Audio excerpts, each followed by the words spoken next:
تصور کن ساعت 3 صبح، سیم شما 4700 تا الرت داده و 4699 تاش فالس پازیتیوه.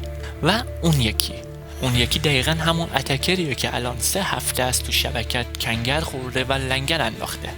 و تو تا حالا شده صبح وارد SOS میشی، اولین چیزی که میبینی یه داشبورد پر از رنگ‌های قرمز و نارنجیه که هر کدومشون های سیوریتی علامت خوردن و نفر اولی که به این داشبورد نگاه میکنه با خودش میگه خب امروز باید کدوم رو نادیده بگیرم؟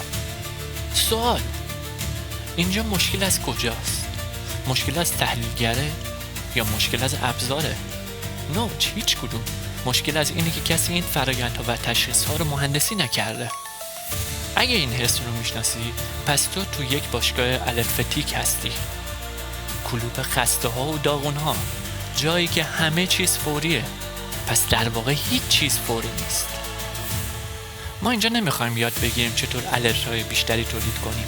ما اینجا میخوایم یاد بگیریم چطور کمتر اما دقیقتر و هوشمندانه تر شناسایی کنیم.